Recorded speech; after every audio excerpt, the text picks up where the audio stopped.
ओम अज्ञानतिमिरान्धस्य ज्ञानाञ्जनशलाकया चक्षुरुन्मिलितं येन तस्मै श्रीगुरवे नमः। श्रीचैतन्यमनोभीष्टं स्थापितं येन भूतले स्वयं रूपः कदा मह्यं ददाति स्वपदान्तिकम्। वन्देऽहं श्रीगुरोः श्रीयुतापदकमलं वैष्णवांश्च श्रीरूपं साग्रजातं सहगणा रघुनाथान्वितं तं सजीवं साद्वैतं सावधूतं परिजनासहितं कृष्णचैतन्यदेवं श्रीराधाकृष्णपादान् सहगणललिता श्रीविशाखान्वितांश्च। हे कृष्णकरुणा सिन्धु दीनबन्धु जगत्पते गोपेशा गोपिकान्त राधाकान्त नमोस्तुते। तप्त कांचन गौरांगी राधे वृंदावनेश्वरी वृषभानुसुते देवी प्रणमामि हरिप्रिये। वंशकल्पतरुभ्यश्च कृपा सिन्धुभ्य एव च पतितानां पावनेभ्यो वैष्णवेभ्यो नमो नमः। जय श्री कृष्ण चैतन्य प्रभु नित्यानंद श्री अद्वैत गदाधर श्रीवासादि गौरभक्तवृंद। हरे कृष्ण कृष्ण कृष्ण हरे हरे, हरे राम राम राम हरे हरे। नमः ओम विष्णुपादाय कृष्णप्रेष्ठाय भूतले श्रीमते राधानाथ स्वामी नामिने। नमः ओम विष्णुपादाय कृष्णप्रेष्ठाय भूतले श्रीमते भक्तिवेदांत स्वामी नामिने। नमस्ते सरस्वती देवे गौरवाणी प्रचारणे निर्विशेष मुखं करोति वाचालं पंगुं लंघयते गिरिं यत्कृपातमहं वन्दे श्रीगुरुं दीनतारिणं परमानन्दमाधवं श्रीचैतन्य ईश्वरं। हरि ओम तत्सत्। Hare Krishna. So we are continuing our journey on the fourth chapter of the Bhagavad Gita entitled Transcendental Knowledge, Jnana Yoga. So Krishna has begun in this chapter to speak about himself. Krishna spoke about yoga in the previous chapters, but yoga cannot be understood without understanding Krishna. Why? Because yoga is about connecting, and connecting with whom? Connecting with Krishna. So one can connect with somebody only when we understand them properly, or rather understanding them properly is the means of connection. And hence, transcendental knowledge, which is essentially about knowledge of God, knowledge about us and our relationship with God, is very essential to the development of the right spiritual consciousness. And that will enable us to actually perform our activities with the right understanding. Ultimately, yoga or spiritual activity in its most simple form is simply about acting or living in a way which is fully aligned with our real nature.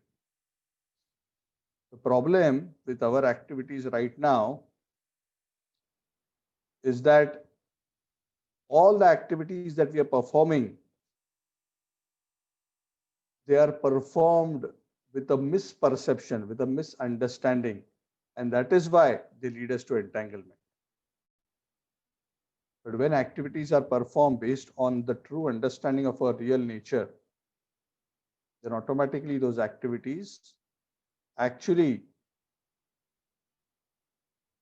take us back to our pure spiritual nature. So spiritual life is not about doing something far out or doing something great. It is simply about restoring our alignment with our real identity. And now, what are we? We are in Maya. Maya means Ma-ya. Ma means not, Ya means that. That which is not is Maya. What does that mean? That means that we perceive the world in a wrong way. We perceive who we are in a wrong way. We perceive the world in a wrong way. We perceive our relationship with the world in a wrong way. And hence, all our activities are not aligned with reality. And that is why, rather than coming with the right outcome of actually a happy, blissful self, we actually come into a situation of suffering and get entangled in this material world. So, in the fourth chapter, the Lord actually starts by giving knowledge about Himself. That is very important. Because when we are saying we want to develop love for God, we want to develop a relationship with God, the first step in that journey is to understand who the Lord is, to understand His position, to understand His qualities, to understand His nature, and to understand what is our relationship with Him. And then understand what is the process by which we can re-establish their relationship. And then work on it and actually re-establish it. So these are the three steps or three aspects of spiritual practice: Sambandha, Abhideya, and Prayojanam. Sambandha means what is my relationship with the Supreme Truth, with the Lord. Abhideya refers to the process by which that relationship is activated and realized. And Prayojan is the attainment of the perfection of that relationship, which is a relationship based on pure love. So in the last class, we already started discussing about, we discussed the first 8 shlokas. And essentially, the Lord in the first 8 shlokas has told Arjun that, Arjun, this knowledge about yoga that I gave you actually is not new. I myself gave this knowledge long back, many millions of years ago, to Vivaswan, Suryadev, who gave it to Vivaswan Manave Praha, to Manu, who gave it to Ikshvaku, and then through the disciplic succession of saintly kings, the knowledge was passed, but eventually, in due course, that knowledge was lost. And hence, I am taking this opportunity to explain this knowledge again to you so that the world will again have this knowledge in its pure form. Because this knowledge is essential if one wants lasting happiness and peace. And Arjun becomes a bit bewildered. Says, Krishna, how is it? You were born 100 odd years ago, and Vivaswan, Surya Dev, is so ancient. How do I understand that millions of years ago you spoke to Surya Dev? And that is where Krishna takes the opportunity to reveal to Arjuna his identity. He says, Arjuna, I am not like one of you. I am the supreme absolute truth. I appear many times in this world, but please understand, Arjun, I am the Lord of all living entities. And I don't forget any of my appearances. You forget, you don't remember your previous births, but I remember all my appearances because I'm spiritual. I appear again and again in my original spiritual form. Arjun, I never change my bodies. You change your body because of your karma. I never change my body. Ajopi san navyayatma bhutanam ishvaropi san prakritim swam adhisthaya sambhavami atma maya. I become situated in my own spiritual nature and I appear in this world. It may seem that I have taken birth, but actually I'm always fully spiritual and fully conscious and fully the same Supreme Lord, irrespective of whether I appear as a small baby or as a adult. In all stages, I'm the same Supreme Lord, full of all opulences, and always perfect in full knowledge and full bliss. So, and he says, I appear again and again. Yata yata hi dharmasya glanirбhavati bharata abhyuthanam adharmasya tadatmanam srujamyaham. I come for these three purposes: to destroy the impious, to protect the saintly, the dharmic people, and to re-establish the principles of religion.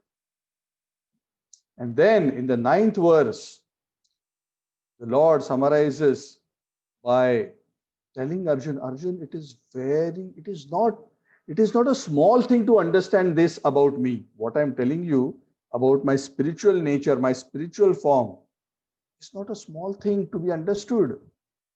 Huh? In fact, if a person understands this factually, that I am always spiritual, that my birth, my activities are fully spiritual, they are nothing to do with Maya, that knowledge itself is actually so high. That understanding of me itself is so high, and so few people have that proper understanding. That simply by having this understanding properly, one can achieve the spiritual perfection simply by knowing this in truth. By actually understanding my spiritual nature properly, one can become free from the cycle of birth and death. Janma karma chame divyam evam yo veti tatvatah tyaktva deham punarjanma naiti mameti sorjuna. One doesn't take birth again in this world, Arjun, he who understands my spiritual nature. The vast majority of people think that I'm just a great king, I'm a very big philosopher. Some people think I am God, but they think that, God has entered into a human body and come into this world. They also don't know me properly. They don't understand. Sometimes people say, oh, God has come, but he's also influenced by karma. See, he also had to suffer because of this. They don't understand me. They don't understand that my birth, my activities, and my disappearance, everything is spiritual. It is fully under the control of my spiritual energy. There is no influence of Maya. So people who do not understand me as I am will come up with all these various versions of understanding me to different levels. Some, of course, decry me altogether, thinking that I'm an ordinary human being. Some think of me as divine, but they still fail to understand the divinity of my form. Advaitam achyutam anadim ananta rupam adyam purana purusham navayavvanam cha vedeshu durlabam adurlabam atma bhakto govindam adi purusham tamaham bhajami. Even though I take so many forms, I am that same Advaita, the same one Lord who has appeared in so many forms. Whether I appear as Rama, Narsinga, Vamana, I am that same Lord. And I cannot be understood simply by an intellectual effort. I must be properly understood in a disciplic succession. And when one understands me properly, tam eva viditva eti mrutyumeti nanya pantha vidyate ayanaya, that there is no other path of achieving spiritual perfection, nanya pantha, tam eva viditva, other than understanding me properly as I am. So make this effort, Arjun, to understand, because knowing me is not easy. And knowing me is not possible simply through philosophy and reading books. Knowing me is possible when one takes shelter of me. When one understands me from those who have understood me. Because understanding me is not an easy subject matter. Even great Gyanis and Tapasvis become confused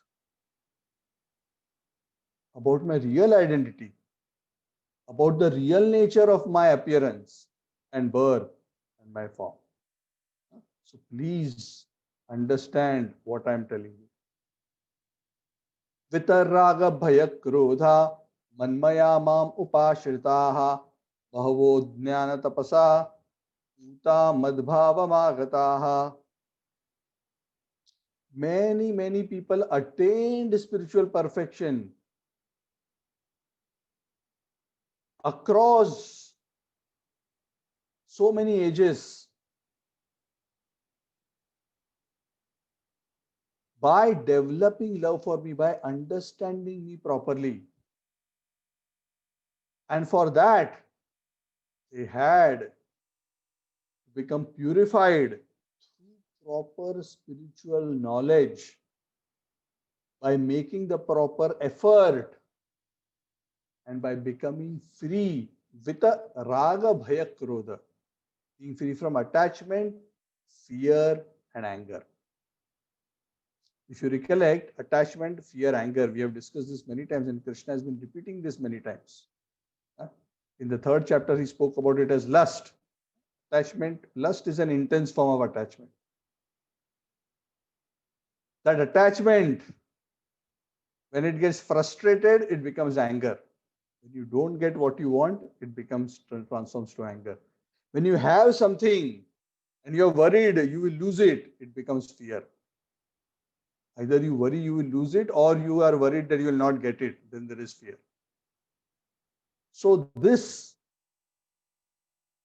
sentiment of either fear or anger ultimately is based on this attachment, raga. So this attachment for material enjoyment is indeed the cause of not being able to surrender to me fully, Arjun. That is why in the past, great souls, in order to develop love for me properly, what did they do? They developed spiritual knowledge.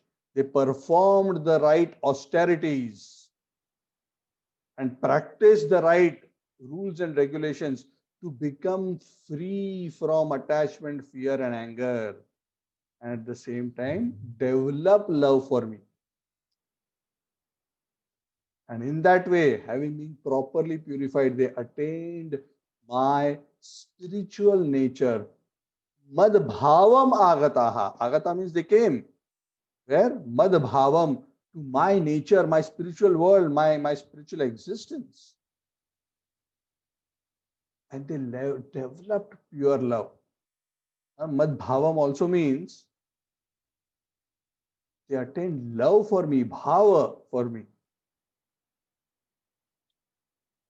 So here again, Krishna is emphasizing what we have been discussing in the last few classes, that advancement in spiritual life is about detachment from matter and attachment to Krishna. Vitaraga bhaya krodha.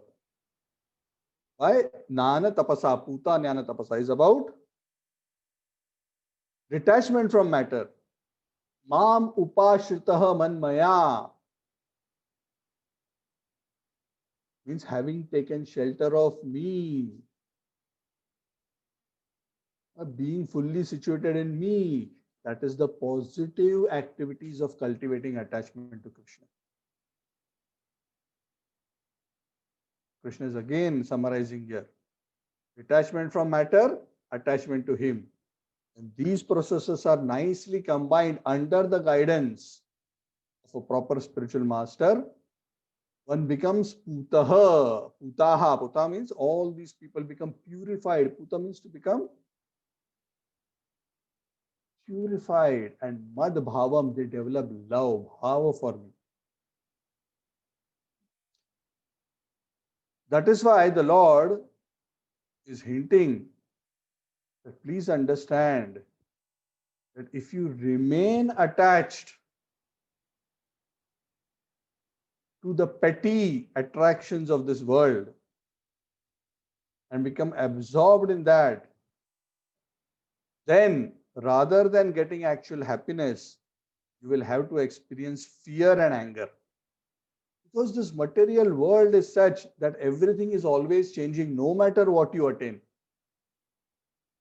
And hence, material life, independent of your ability and success, is always fraught with frustration.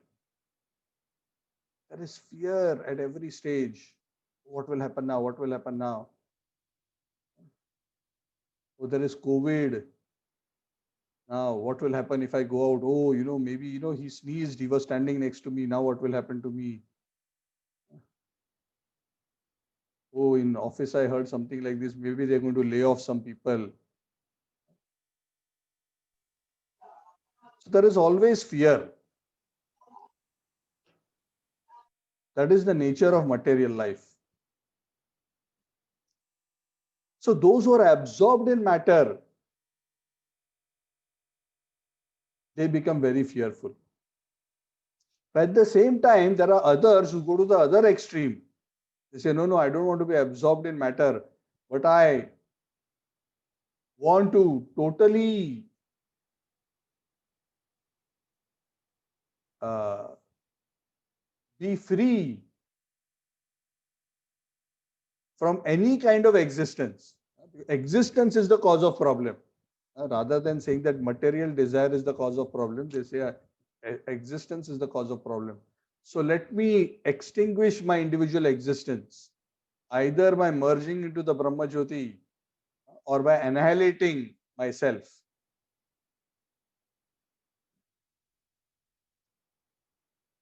That kind of thinking also doesn't lead to madbhavam, that full experience of love. So, to properly tread the middle path which leads to the highest experience of perfection, one needs proper guidance.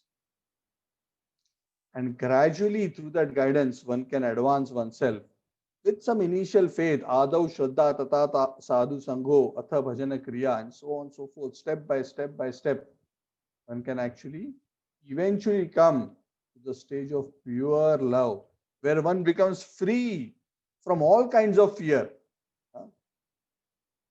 The biggest fear is what?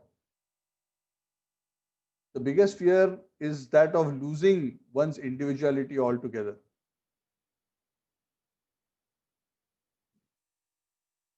That is the other extreme side, where people think, oh, I don't want even want to exist, and then I can actually become free from suffering. So the real goal that Krishna is talking about in the Bhagavad Gita is madbhavam agataha, attaining that love for me. And those who have attained that love, they experience such a great deep sense of happiness and satisfaction that they are no longer troubled by the fears and frustrations and anger of material life. And then Krishna is telling Arjun, Arjun, please understand, I am unlimited, I am the topmost. And of course, those who approach me in this way, understanding me to be the supreme person, understanding that they want to develop a relationship with me, of course, I reward them with that. But because I am unlimited and within me everything is there, whoever approaches me in whatever way, with whatever mentality, Arjun, I reciprocate with them accordingly. Those who understand me as the supreme person and want to develop love and put the proper efforts, I grant them love. I extend myself to develop that relationship with them. But then there are others who, rather than develop love for me, prefer to merge into my effulgence, the Brahma Jyoti. Because they approach me like that, I also reveal myself as my Brahma Jyoti. I don't reveal to them as my spiritual form, because that is what they are interested in. And some people are simply interested in realizing me as the all-pervading super soul in everyone's heart. So approach me like that with the proper method. I reveal myself to them like that. Arjuna, I am not partial to anyone. Whoever approaches me in whatever way, I reward them accordingly. Some people come to me with material desires, and I fulfill that. So while I give the highest benediction to those who want, those who are attached to lesser outcomes, whether material or spiritual, if they approach me with that mentality in the right way, then I still reward them according to that mentality. And even those who approach me with pure love, Arjun, even within that desire, there are so many varieties of desires.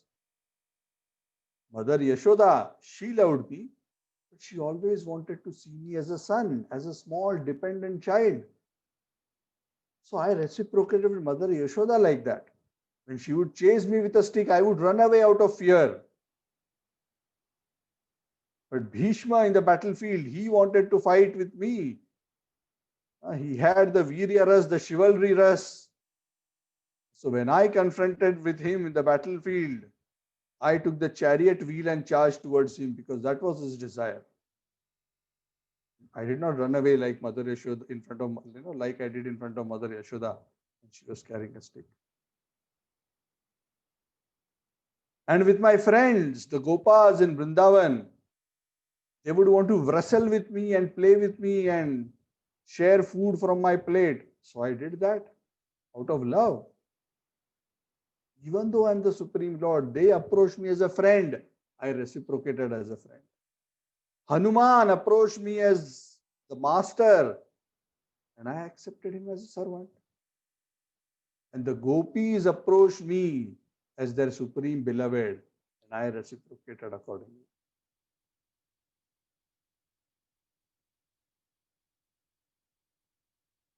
So, Arjuna, I am not partial. I am the unlimited Lord. I am able to fulfill everybody's desires. Whoever approaches me in whatever way, I am able to fulfill.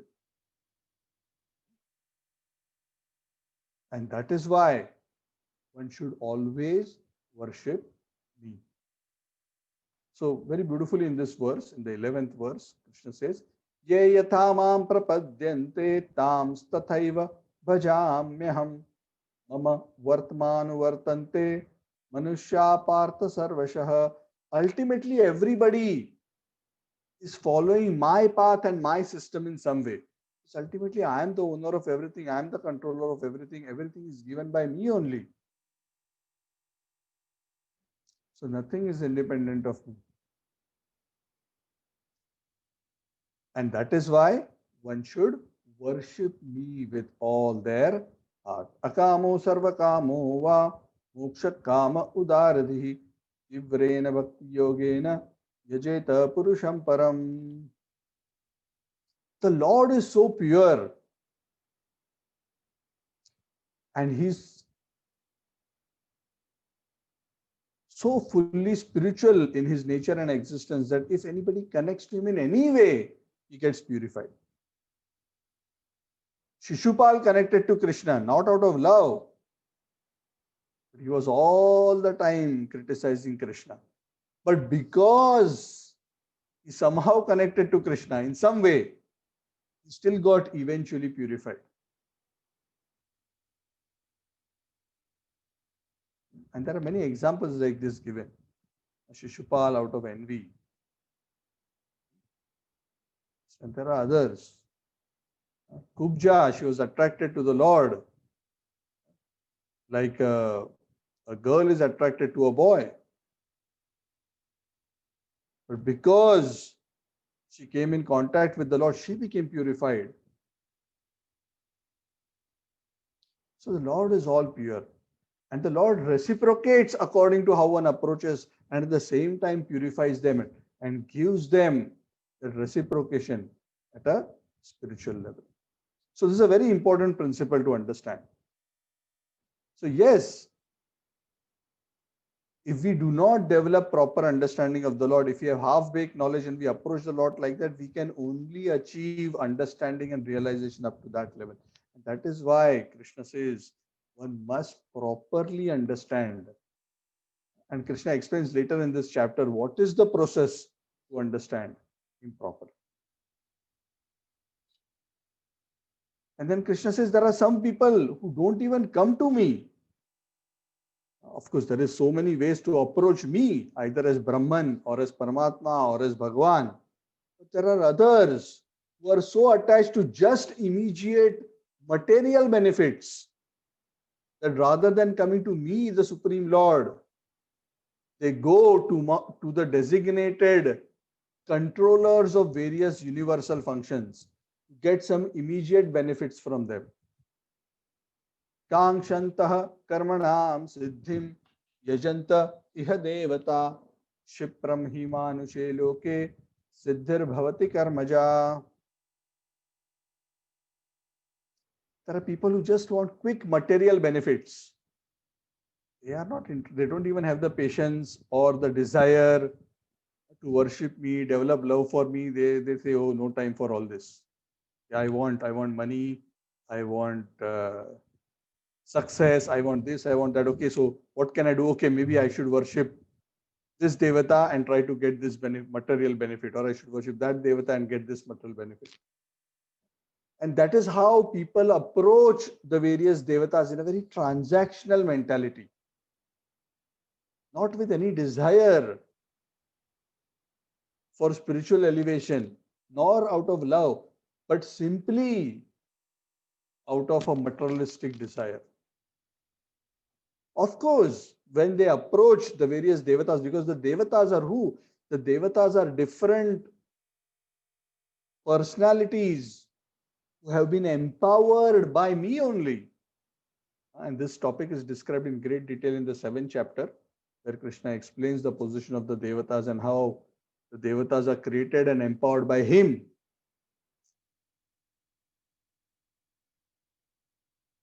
That people approach these devatas to get some immediate material benefit. And the devatas, being pleased by their worship, grant them that benefit. But Krishna says that this is not a very intelligent form of worship. Why?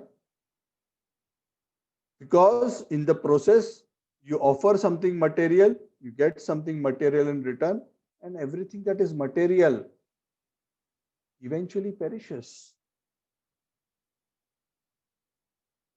So such transactions which are not aimed at spiritual realization or realization of God, and out of such a mentality, those who in the guise of religion have simply made a business out of worship. What does it mean, making a business out of worship? Business means there's a transaction, which means I want this, I pay this price, you give me this. That is how people worship the devatas.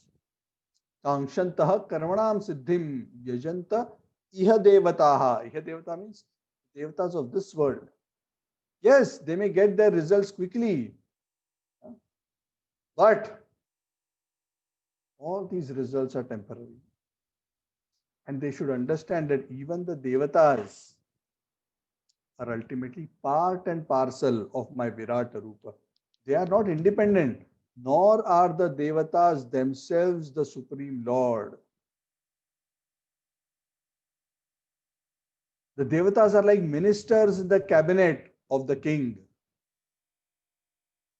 The power that the minister has is given by the king himself. The minister doesn't have independent power. When the king and the minister walk next to each other, it may appear, oh, both are equal. But one is the boss, and the other is subordinate. Even if the minister gives something to someone, at the end of the day, it should be understood that actually what is being given by the minister on behalf of the king. Because the owner and the proprietor and the controller is actually the king and not the minister. And this point is explained in great detail in the 7th chapter. We'll discuss it there. Very explicitly, Krishna explains it like this. That actually it is I only who am giving. Even when it appears that the various devatas are giving, ultimately I am only giving Arjun. I am the one behind the scenes. The Devatas cannot independently give a benediction to someone. If you recollect, in the Srimad Bhagavat that we discussed on Saturday, towards the end of the chapter that we discussed, the Devatas who were created at the beginning of creation, they are praying to the Lord, saying what?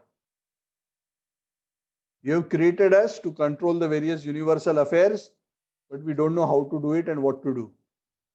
So you both give us the knowledge as well as the capability to do it, so that we can serve you. Yes. Even Lord Brahma, when he was created at the beginning of creation, what did he say? He was looking around, not knowing where he has come from. I don't know where I have come from. I don't know what am I supposed to do. Then after performing the necessary tapasya and pleasing the Lord, he was given the knowledge to create. Ekalo Ishvara Krishna Ar Sakala Bhritya. So ultimately, the Supreme Lord is the source of everything. Aham sarvasya prabhavo matta sarvam pravartate iti matva bhajante mam buddha bhava samannitaha. So verse from the 10th chapter, Krishna says in 10.8, I am the source of everything material and spiritual. Aham adir hi devana maharshinam cha sarvasya. I am the source, I am the adi of all the devatas.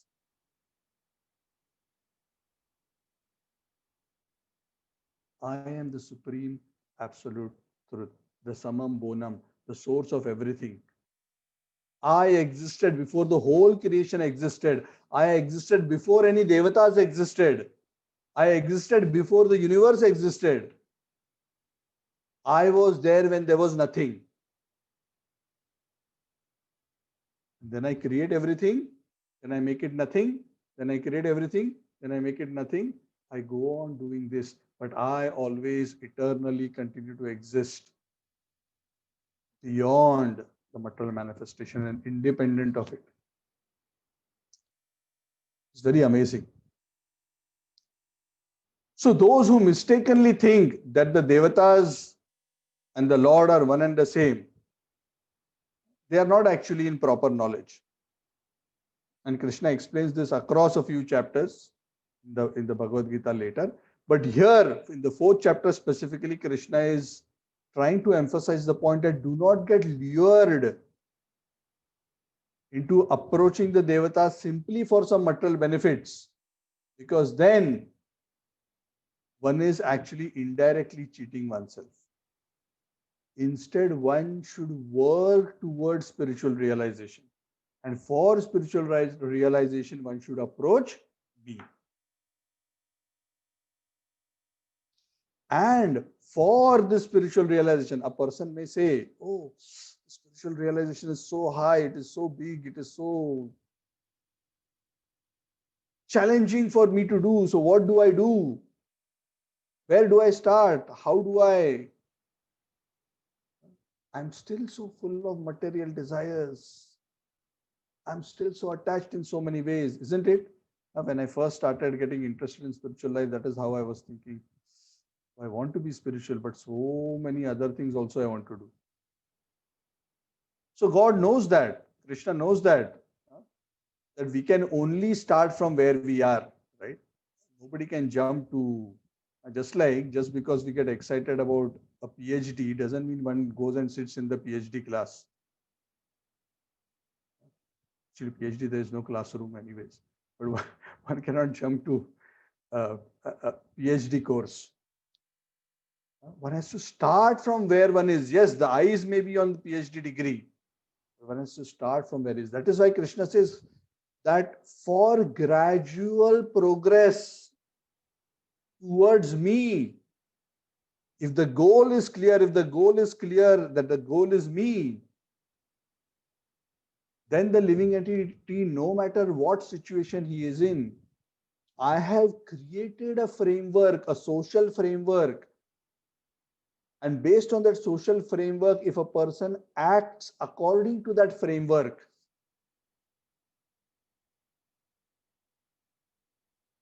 based on the guiding principles of that framework, then one can very nicely make spiritual progress towards me, managing his material life also nicely and simultaneously cultivating spiritual progress. Nowadays, in management and so many scientific studies, there are many frameworks, and most of the common simple frameworks are, like a square with 4 quadrants. There is an x-axis, there's a y-axis, and there are 4 quadrants. And this quadrant is this on the x-axis, and this on the y-axis, and this is this on the x, and this is the y. And then each of these quadrants are described. And then there is some kind of a journey across the quadrants. Those of you who are familiar with those kind of management frameworks, I think would be able to relate to what I'm saying.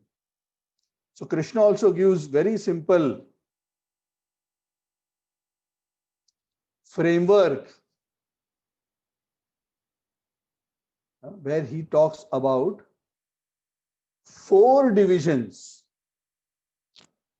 He says, Arjun, for the sake of guiding humanity towards making progress, I have created this framework, this concept of 4 colors. 4 colors are 4 varna. Varna means color. What color? Not skin color. It is not that, there is a white, there is a yellow, there is a red, and there is a black. Chinese and the Indians and the Africans and the white people. No, not that kind of a color. This is not based on the color of the skin or the color of the clothes. The varna here refers to the color of the consciousness. I created this framework. I have created this framework of dividing. Actually, dividing is not a very good word. Of organizing society into 4 colors based on the level of consciousness that the various people, this of course refers to human beings, of 4 quadrants.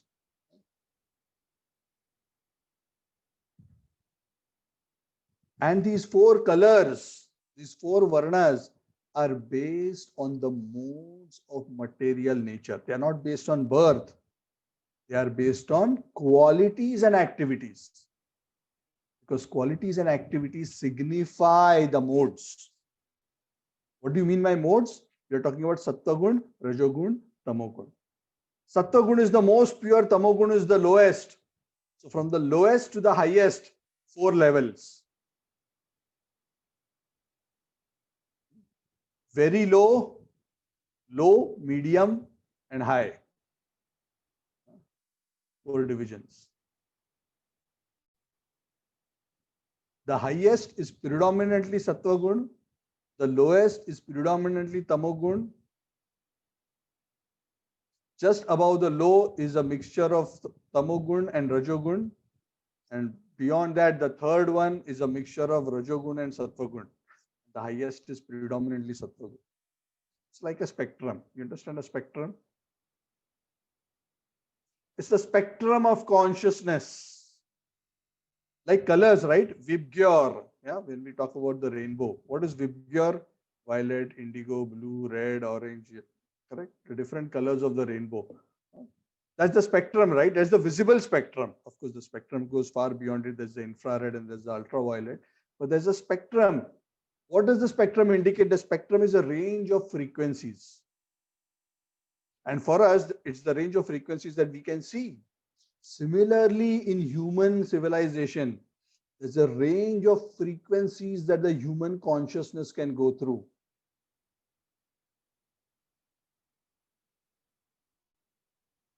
The lowest frequencies in the human range are those which are tamogun, and the highest are those which are in pure sattvagun. And within them are various shades of gray. There's a black, there's a white, there are many shades of gray. Krishna says that I have organized society, this whole spectrum, into four parts, which are Shudra, Vaishya, Kshatriya, and Brahmana. These four colors. But mind you, it is not based on birth. This is not a caste system where a person is born and is labeled. No, it is not Janma based. It is Guna and Karma. Guna means the qualities of the person.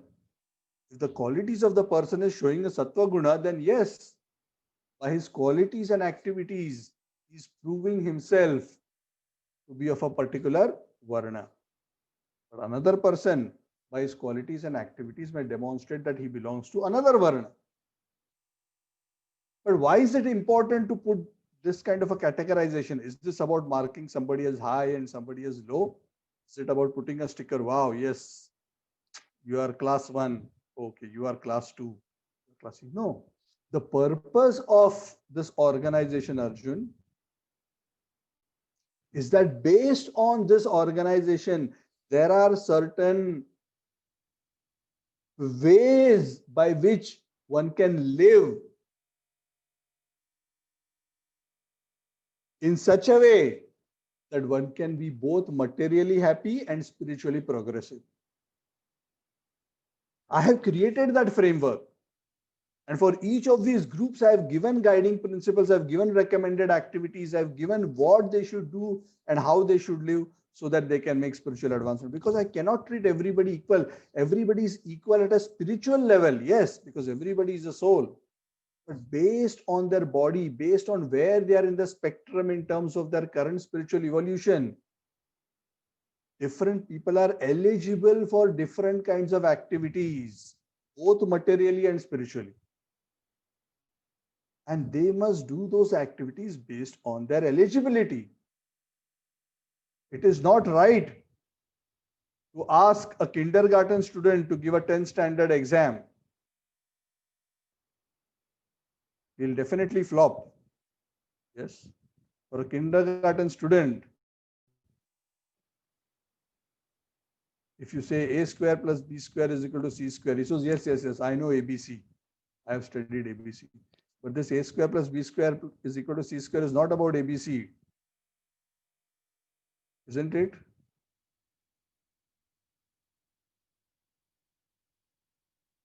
It is about geometry. So he doesn't even know that. He misunderstands. So person in a higher class knows. So a person evolves like that gradually. And based on that evolution, one gradually comes to a higher and higher level of consciousness and becomes eligible for activities which are more and more undiluted in their spiritual form. So this is a very great science. I'm giving a synopsis. This topic is further discussed in greater detail. In fact, the three gunas are discussed in great detail in the 14th chapter.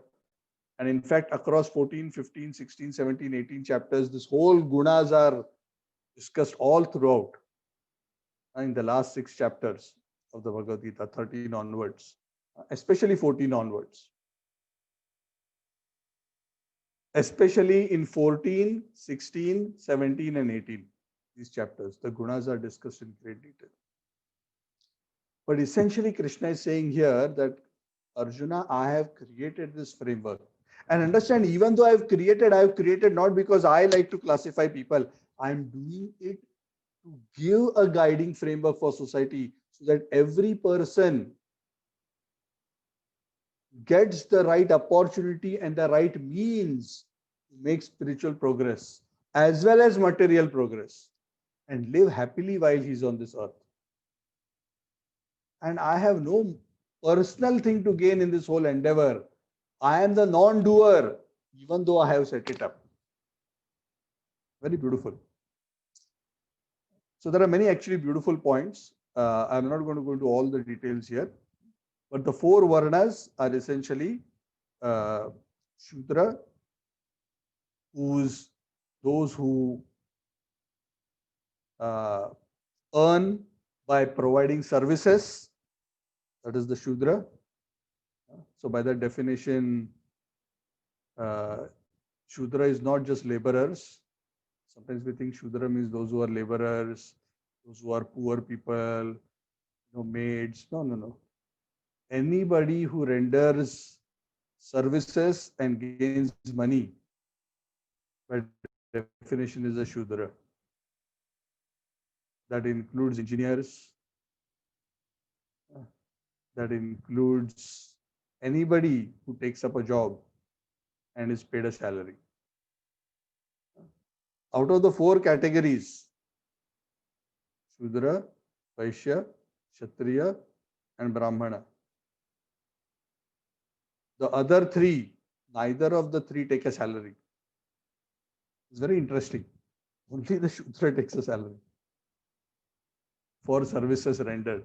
That is why in Kali Yuga it is said, Kalau Shudra Sambhava. The scriptures say this. In Kali Yuga, almost everybody is a Shudra.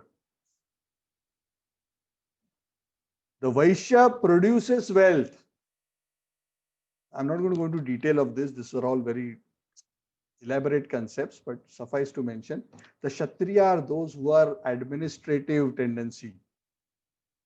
And the Brahmanas are those who are intellectuals, who like to teach, train, study. And they are at the same time detached and self-satisfied. They are devoted to cultivation of virtue and knowledge. And devotion ultimately, of course. So broadly, they are divided like this. And based on these natures, the scriptures recommend activities. If you remember, that is why Krishna tells Arjuna, Arjuna, you're a Kshatriya. It is in your nature to fight. It is in your nature to rule a kingdom. Why are you trying to act like a Brahman and be artificially like a sadhu? No, you are not there. Don't try to do that. Instead, I have given this framework. You work according to this. But what? Do it with detachment and do it for me. In that way, you will achieve perfection. And this is the idea in the subsequent few verses that the Lord takes.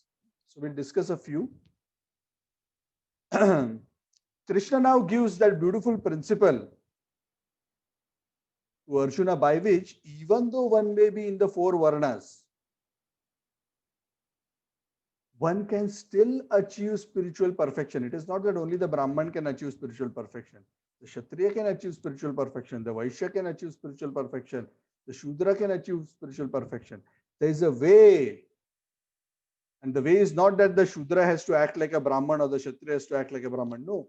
Each one should still follow their own framework and their activities according to that. But there is something else that they have to do, by which they will not be bound by any activities. So Krishna first hints at what that principle is. In 4.14, he says, Namam karmani limpanti name karma phale spreha iti mam yo abhijanati karma bhirna sabadhyate. Very beautiful. Krishna says, see, Arjun, I am not affected by any work. And do you know why I am not affected? Of course, one thing is I am the Lord. So I am above the laws of karma anyways. I am not subject to the laws. Just like the lawmaker is not necessarily subject to the law. We are not talking about democracy. In democracy, even those who make the law are subject to the law.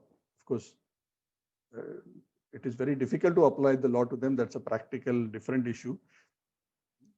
But here we are talking about those who actually have the power to make law and govern others independently. And that is what is known as Ishvara. Ishvara means he who controls, he who has the power to control. He who is not controlled, but rather is the controller. So Krishna is not affected by karma. But Krishna is saying in a very humble way, he's saying, Arjuna, understand. One of the reasons I am not affected, of course, one reason he's not under the purview of the laws anyway. But even otherwise, one way to look at it is, I am not affected, Arjun, because I don't desire the fruit of my activities. Namefa karma phale spriha. Spriha means to desire. I do not desire the fruits of the activities. Arjun, I am doing so many things. Now I am driving your chariot. I have done so many things in this Leela. When I came as Ram, I did so many things. When I came as Narsingha, I did so many things. But remember, throughout all these things, I was never motivated by any material desire. I was never interested in the fruits of my activities. In fact, I don't desire any kind of material enjoyment at all. Material enjoyment is so inferior. I'm always fully satisfied in the realization of my spiritual form, and I only relish in the experience of the spiritual ras, the spiritual pleasure. I'm not aspiring for these material things. They are actually very insignificant and low. And understand, Arjun, those who understand this about me, that I am never influenced by karma, because I am never interested in the fruits of karma, they also are never influenced by karma. Iti mam yo abhijanati karma bhir nasabadhyate. He is also not affected by karma. So this is the secret, Arjun. In the same way that I am not affected by karma because I have no desire for material enjoyment, similarly, those who perform their activities, their duties, even according to the quadrants, the Chatur Varnyam, according to their duties, even though their duties may be different, no problem. But those who do it without being driven by a desire for selfish material enjoyment, they are also free from the reactions of karma. So what I'm going to do is I'm going to take a pause here. I intended to actually cover another 9-10 verses today, but anyway, never mind. I went into some points in more detail. But I will stop here. Krishna pursues this line of thought and he explains this in great detail to Arjuna over the next 8-10 verses. That how one can act in such a way that one will not be influenced by karma. And of course, the Lord here starts by giving his own example, of course, in a very humble way. So I'm going to take a pause here and I will open the floor for any questions. I hope this was not too difficult to understand. I hope I have not complicated it too much.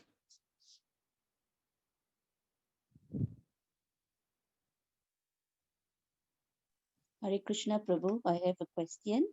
Yes, ma'am. It's something that you said, Prabhu. You said that something like merging with the Brahman and self-annihilation. So I was just wondering about the self-annihilation. How does that? Self-annihilation means some people think that the cause of my suffering is because I'm existing as an individual. So they think that the solution to problem is to destroy my existence. Meaning Okay, like commit suicide. Okay, so that can take different forms based on the spiritual evolution of the individual. Those who are extremely materialistic and those who have no faith in the existence of soul or any spiritual truth, for them self-annihilation means destroying the body, because when body is destroyed, I am destroyed, nothing exists. So such people think that the only way to actually be free from all suffering is when I die. That is why some people, they commit suicide, because they think, okay, I will cease suffering by ceasing to exist. Yeah, so that is one category of people.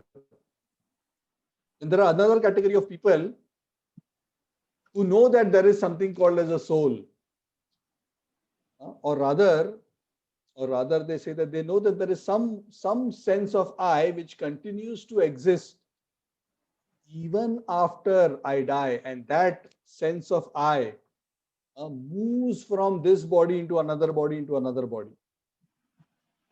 They don't know what exactly that is, but they know there is something beyond this gross body which moves, something which creates this kind of a consciousness, this chetana, and it moves from what?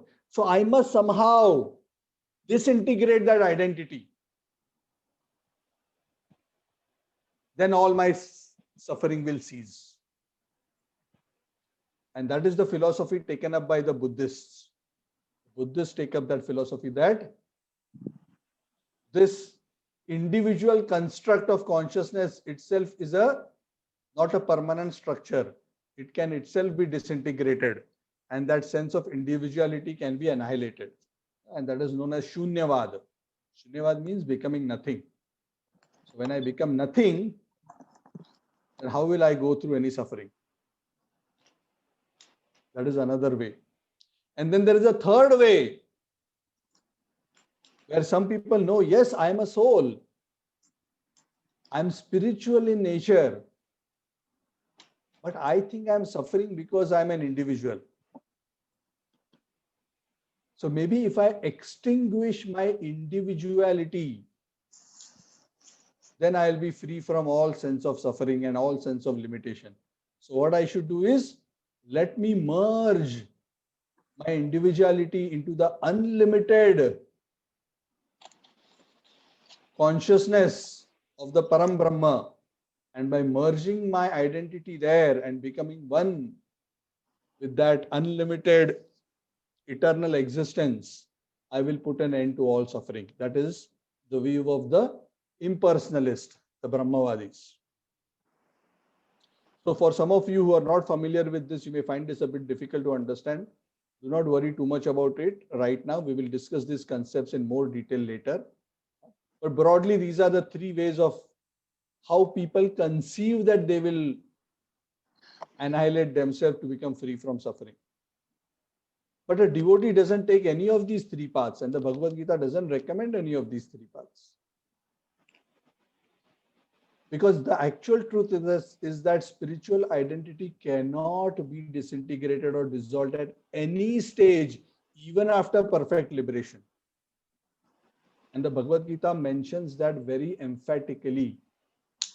In the second chapter itself, Krishna mentions, Arjuna, there was never a time when I, you, and all these kings did not exist, nor will there ever be a time in the future that we will not exist separate individually. What does that mean?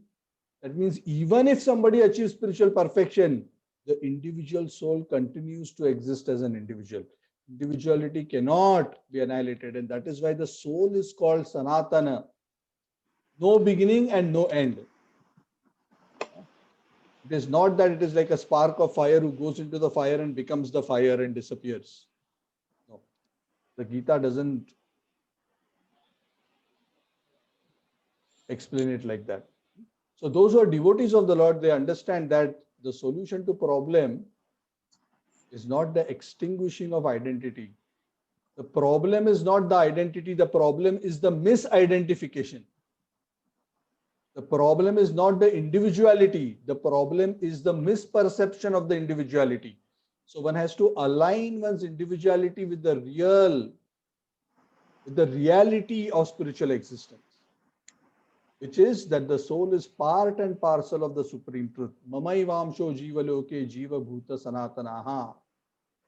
Mera hi amsha. The jiv is my ansha, and being my ansha, if the jiv is connected with me, Krishna says, you will be full of bliss.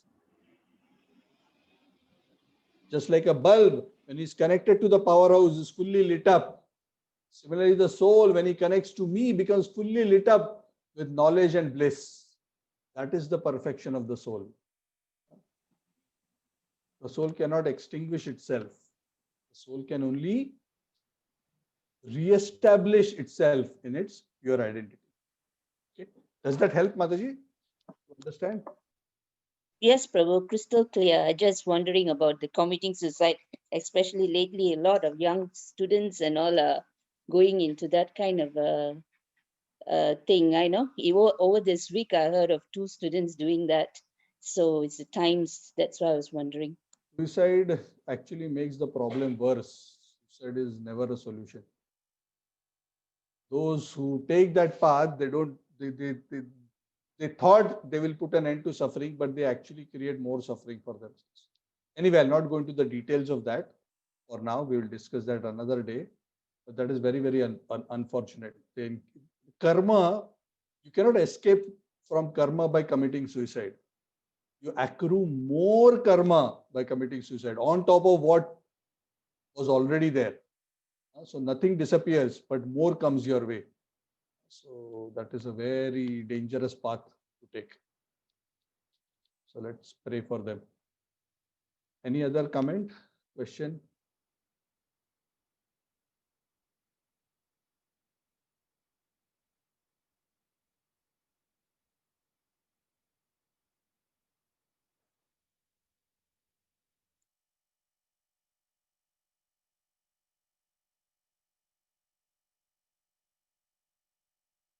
Amit has posted one